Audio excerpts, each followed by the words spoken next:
दीप तिलक नगर से हुई है और मैंने ग्रेजुएशन इलेक्ट्रिकल इंजीनियरिंग में गवर्नमेंट इंजीनियरिंग कॉलेज बिलासपुर से ही की है और मैं 2019 बैच का ही पास आउट हूँ। और मैंने जब तैयारी स्टार्ट की थी तो जुलाई 2019 में सबसे पहले मैंने लाइब्रेरी ज्वाइन की थी। कोचिंग से पहले लाइब्रेरी ज्वाइन की थी मैंने।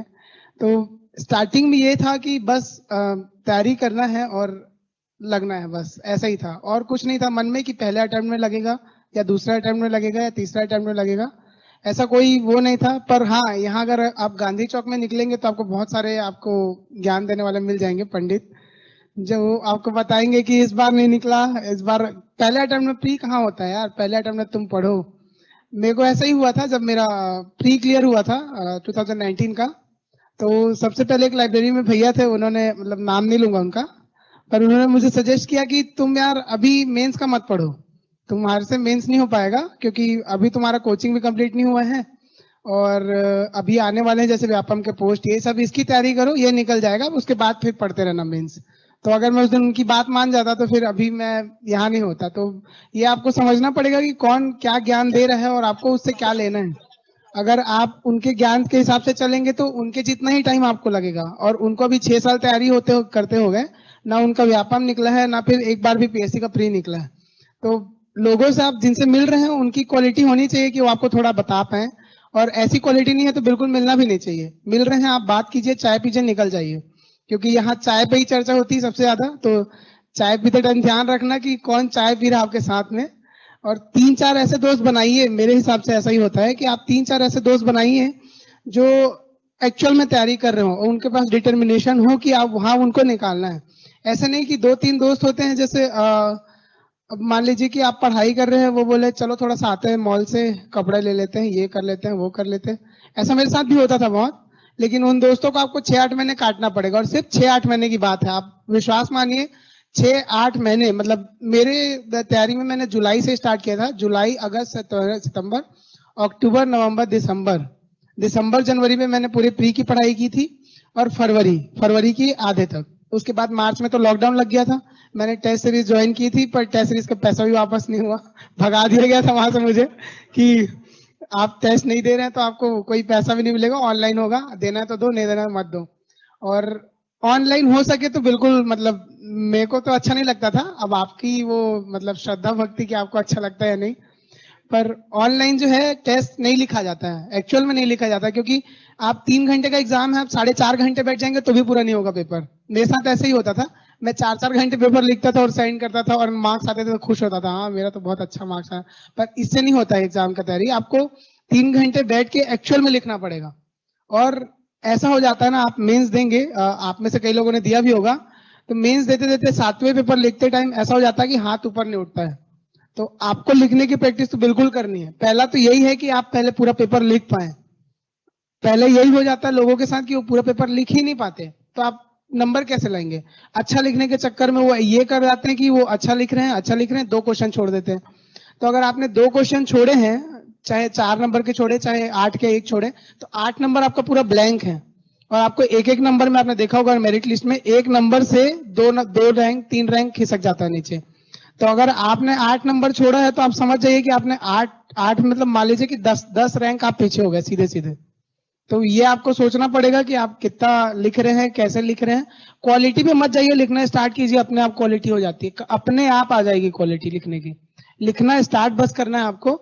और ऐसा भी नहीं है कि आप प्री की तैयारी कर रहे हैं और तुरंत लिखना स्टार्ट कर दिए, तुरंत नहीं लिखना आपको। मतलब पहले आपको नॉलेज तो हो जाए, कि पहले आपको पता चल जाए कि पॉलिटी में क्या है, इकोनॉमी में क्या है, ज्योग्राफी में क्या है। पहले एक बार आपको तैयारी करना पड़ेगा, और वही पहला ही तैयारी है जो बेस बनाता है। मैंने अपनी तैयारी की थी, मैंने कोई भी स्टैंडर्ड बुक नहीं पढ़ा था। और जो यहाँ अब मतलब ऐसा तो नहीं है कि मेरे से कम ज्ञान है किसी को, सभी को उतना ज्ञान रहता है जितना मुझे है। पर जो स्टैंडर्ड बुक के पीछे भागते हैं वो स्टैंडर्ड बुक के पीछे ही भागते रह जाते हैं। एक आध आप रखिए रेफरेंस के लिए, कि जैसे पॉलिटी में ये पॉइंट समझ नहीं आ रहा है या ये टॉपिक समझ नहीं आ रहा है, आप एक बार उसको देख सकते हैं जरूर। लेकिन आप बोलेंगे कि मैं पूरा लक्ष्मीकांत पढ़ लूं, तो आपको पॉलिटी में कुछ बड़ा नहीं करना, यूपीएससी का डिमांड भी नहीं है, 25 नंबर का आना है पॉलिटी। क्या करेंगे आप पूरा लक्ष्मीकांत पढ़ के? कुछ काम नहीं आने वाला। 25 में से आप 20 बना रहे हैं, 20 नंबर के काफी है। लेकिन आप अगर पॉलिटी पढ़ने जाएंगे लक्ष्मीकांत से तो फिर आपको कम से कम 1 महीना लगेगा। अगर उसको पूरा थॉरली पढ़ेंगे आप तो 1 महीना लगेगा। तो 1 महीना आप वेस्ट नहीं कर सकते। बहुत जरूरी है कि कम टाइम, जैसे मेरा एक्सपीरियंस ये है कि मैं कम टाइम में कैसे प्रिपेयर किया, आपको मैं वही बता रहा हूँ कि आप स्टैंडर्ड बुक के पीछे मत भागिएगा। जो नोट्स आपके पास अवेलेबल है उसको पढ़िए और बार बार पढ़िए, 10 बार पढ़िए। वो नोट्स आपको रटा हुआ होना चाहिए। आपसे पूछा जाए कि इस पेज पे क्या लिखा हुआ है, आपको ध्यान आ जाना चाहिए कि हाँ उस पेज पे ये लिखा हुआ था। मतलब अगर आप पलटाएं, आपके 20 पेज की नोट्स है तो आपको इतना तो ध्यान होना चाहिए कि जैसे मान लीजिए कि प्रेसिडेंट कहाँ पर लिखा हुआ है तो चौथे पांचवें पेज में लिखा हुआ है, ऐसा आपको याद होना चाहिए। और जो पेपर 6 है, पेपर 6 में सबसे ज्यादा गड़बड़ होता है, क्योंकि उसमें उसमें आप लोगों के पास कुछ कंटेंट नहीं होते हैं इतने ज्यादा, और होते हैं तो इतने ज्यादा कंटेंट होते हैं कि फिर आप परेशान हो जाएंगे और आपका रिवाइज भी नहीं हो पाएगा और आप लिख भी नहीं पाएंगे। तो उसके लिए आप शॉर्ट नोट्स बनाइए। अब शॉर्ट नोट्स बहुत जरूरी है, शॉर्ट नोट्स उसका उस पेपर का होना चाहिए। बाकी मैं नहीं बोलूंगा कि आपके पास पॉलिटी का हो, हिस्ट्री का हो, इकोनॉमी का हो, लेकिन पेपर 6 और पेपर 4 ऐसा सब्जेक्ट है जिसके आपके पास शॉर्ट नोट्स बिल्कुल होने चाहिए, वरना आप रिवाइज नहीं कर पाएंगे। पेपर 4 अगर आप रिवाइज करने जाएंगे आप पागल हो जाएंगे उस दिन। उस दिन क्या, आप पेपर के 2 दिन पहले भी रिवाइज नहीं कर सकते उसको। तो आपके पास अगर शॉर्ट नोट्स नहीं है तो आपके साथ मतलब गड़बड़ हो सकता है। तो 2 पेपर एटलीस्ट, मतलब जो साइंस वाला पोर्शन है और जो फिलोसफी सोशियोलॉजी वाला पोर्शन है उसको आपको करना पड़ेगा, शॉर्ट नोट्स बनाने पड़ेंगे। और जैसे छत्तीसगढ़ वाला पोर्शन है वो तो बुक्स में ही मतलब प्री के बुक से ही आप रिवाइज करके जा सकते हैं। और विश्वास मानिए मैंने मेंस के लिए कोई स्पेसिफिक तैयारी नहीं की, मैंने जो प्री में पढ़ा वही मेंस में भी पढ़ा है और बस लिखा है उसको जाके। तो आप ये भूल जाना कि इस मेंस के लिए ये बुक पढ़ना पड़ेगा, प्री के लिए ये बुक पढ़ना पड़ेगा। आप सिर्फ पॉलिटी की तैयारी करो और पेपर अपने आप लिखा जाता है। आपको बस पढ़ना है पहले, उसके बाद फिर लिखने की प्रैक्टिस करनी है, सिर्फ और सिर्फ लिखने की प्रैक्टिस करनी है। बाकी तो अच्छा आंसर लिखा जाएगा लिखाते लिखाते, पर स्टार्ट आपको करना है कि आप पहले लिखना स्टार्ट करें। बस यही था। और इंटरव्यू में तो फिर जब आप लोगों का मेंस क्लियर हो जाएगा, सर कहीं बुलाएंगे तो मैं आपको इंटरव्यू के बारे में बताऊंगा फिर।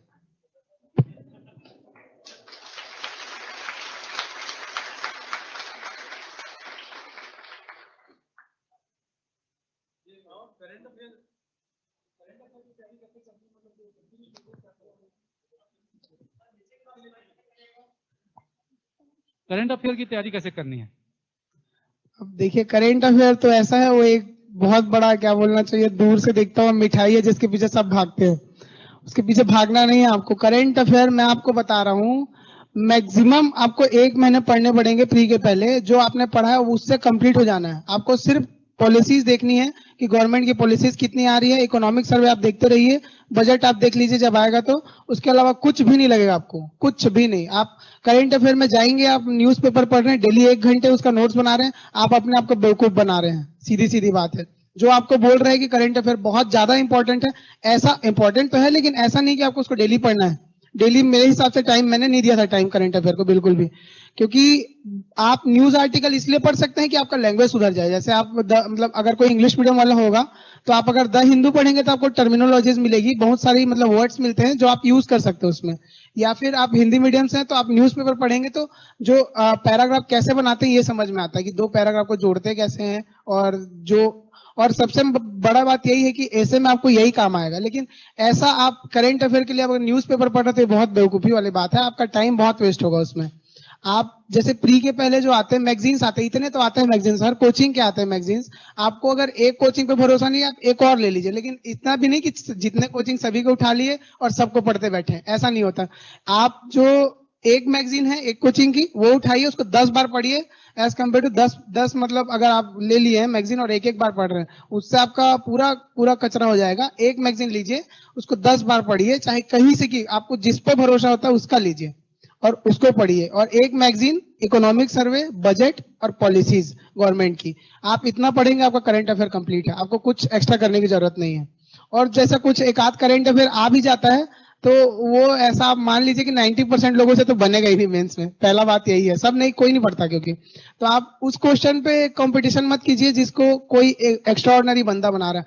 आपको 70% क्वेश्चन में ही कॉम्पिटिशन करना है। प्री में भी निकालना होता है आपको, तो आप 75 क्वेश्चन अगर जानते हैं एग्जाम में तो आपका प्री आराम से निकल सकता है। लेकिन लोग क्या करते हैं, वो जो 25 क्वेश्चन बचा हुआ है, मतलब जो 25 क्वेश्चन जो बचा हुआ है, जो हार्ड आता है, उसके पीछे भागने लगते हैं। तो क्या होता है, जैसे 25 क्वेश्चन जो कोई मतलब जो एक्सपीरियंस बंदा वो 25 क्वेश्चन छुएगा भी नहीं, मतलब वो सिर्फ 75 क्वेश्चन टिक करेगा जो इजी आए हैं और निकल जाएगा, उसका प्री में हो भी जाएगा। लेकिन आप उस 25 क्वेश्चन के चक्कर में डूब जाएंगे, आप लगा के आएंगे 80 क्वेश्चन, आपके सही होंगे 50 ही। तो 50 अगर क्वेश्चन सही हो रहे हैं 80 में से, तो आपका प्री नहीं निकलने वाला। तो आप कठिन चीजों पे कंपटीशन करने का मत सोचिए, आपको कंपटीशन सिर्फ सरल चीजों पे ही करना है। जो इजी है, जो सब्जेक्ट इजी है, जो क्वेश्चन इजी है, कंपटीशन उसी में ही होता है। और जो एक आध नंबर एक्स्ट्रा लिख के आया है, मतलब जैसे मान लीजिए कि मतलब जो नीरज जो टॉपर है और हम लोग हैं, तो हम में और उनमें यही अंतर होगा कि उन्होंने कुछ एक दो क्वेश्चन ऐसे बनाए होंगे जो हमको नहीं आते हैं। तो वो तो टॉपर की बात है। आपको पहले ये होना चाहिए अपने दिमाग में कि आप इजी क्वेश्चन में compete कर पा रहे हैं कि नहीं, उसके बाद हार्ड क्वेश्चन में सोचना है। तो करंट अफेयर मुझे नहीं लगता कि इतना ज्यादा इंपॉर्टेंट है सीजीपीएससी में कि आप उसको डेली 1 घंटे 1.5 घंटे दे रहे हैं। आपको बिल्कुल ये नहीं करना है। और वैसे भी सभी तो मोबाइल चलाते हैं, सभी चलाते होंगे मोबाइल, और सब वो इंस्टाग्राम फेसबुक सब चलाते होंगे, सब चलाते हैं ना। यही सबसे गलत बात है। सब सबसे गलत बात है, सबसे ज्यादा। मैंने कॉलेज से निकल के सबसे पहला काम यही किया था कि सारा अकाउंट डिलीट कर दिया था, सारा, कुछ भी नहीं था व्हाट्सएप छोड़ के। तो और वो व्हाट्सएप का भी नोटिफिकेशन बंद कर देना, वरना रात में मैसेज आएगा, फिर रात भर जाग जाओगे, दिक्कत हो जाएगा। तो वही है कि आपको अपना जो लिमिट है उसको सेट करना पड़ेगा कि आप टाइम कहाँ लगा रहे हैं, कहाँ नहीं लगा रहे हैं। और स्क्रॉलिंग वाला जितना भी ऐप है सब बंद कर दीजिए। आपको लगता होगा कि स्क्रॉलिंग से टाइम नहीं जाता, पर सबसे ज्यादा टाइम, बात मानिएगा मेरा, तो सबसे ज्यादा टाइम स्क्रॉलिंग करने में ही जाता है। चाहे आप फेसबुक स्क्रॉल कर रहे हैं, चाहे इंस्टाग्राम स्क्रॉल कर रहे हैं, चाहे यूट्यूब स्क्रॉल कर रहे हैं, आप स्क्रॉल करेंगे आपका टाइम वेस्ट होगा, आपको पता नहीं चलेगा, आप 1 घंटे बिता देंगे उसमें। तो अगर नॉलेज के लिए भी चाहिए तो मोबाइल में सब आ जाता है आजकल यार, सबको सब पता रहता है कि कौन सा बड़ा घटना हुआ है, और छोटे मोटे घटने को पूछता भी नहीं है। सीजीपीएससी में आएगा तो बड़ा ही आएगा, पूछेगा अफगानिस्तान में किसकी सरकार बनी, लेकिन ये नहीं पूछेगा कि अफगानिस्तान में कौन प्राइम मिनिस्टर बना, कौन होम मिनिस्टर बना। तो उतना आपको जानना भी नहीं है, आपको जितना पता है उतना ही आएगा एग्जाम में। तो करंट अफेयर में आप टाइम वेस्ट मत करिएगा। हेलो सर, रायपुर से।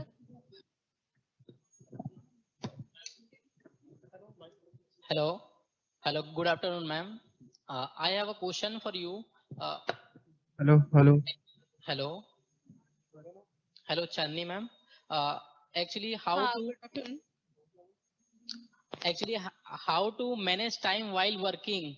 If I do work while studying at that time, how to manage our time and how to prepare and how to make strategy for any preparation? ठीक है,